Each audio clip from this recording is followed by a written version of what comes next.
Zinc ഹോളുകളുടെ രൂപീകരണത്തിന് കാരണമാകുന്ന ഭൂരൂപവൽക്കരണ സഹായി ഭൂഗർഭജലം. ലോകത്തിലെ ഏറ്റവും ഉയരം കൂടിയ വേലിയേറ്റങ്ങൾ ഉണ്ടാകുന്ന രാജ്യം കാനഡ. കടുപ്പം കുറഞ്ഞ ധാതു ടാൾക്ക്. ഭൂമധ്യരേഖ പ്രദേശത്ത് ലഭിക്കുന്ന മഴ സംവഹന വൃഷ്ടി.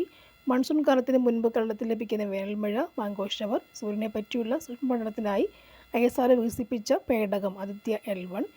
ആസൂത്രണത്തിൻ്റെ പിതാവ് M വിശ്വേശ്വരയ്യ. പുത്തൻ സാമ്പത്തിക നയത്തിൻ്റെ ലക്ഷ്യങ്ങൾ ഉദാരവൽക്കരണം, സ്വകാര്യവൽക്കരണം, ആഗോളവൽക്കരണം. ഖാരിഫ് വിളവെടുക്കുന്ന സമയം സെപ്റ്റംബർ മുതൽ ഒക്ടോബർ വരെ. 23 ഇന്ത്യയുടെ നവീകരണ ലക്ഷ്യമാകുന്ന നിതി ആയോഗ് പുറത്തിറക്കിയ സംരംഭം സ്ട്രാറ്റജി ഫോർ ന്യൂ ഇന്ത്യ 1975. 20 ലോക സൂചിക ലോക ബാങ്കിൻ്റെ ലോജിസ്റ്റിക് പെർഫോമൻസിൽ 38-ാം സ്ഥാനം. കുട്ടികളിലെ പ്രമേഹം കണ്ടെത്താൻ ചികിത്സാ സഹായമേകാനുള്ള കേരള സർക്കാരിൻ്റെ പദ്ധതി മിഠായി. കൊറോണ വൈറസിൻ്റെ വകഭേദം B.1.1.529 ഒമിക്രോൺ.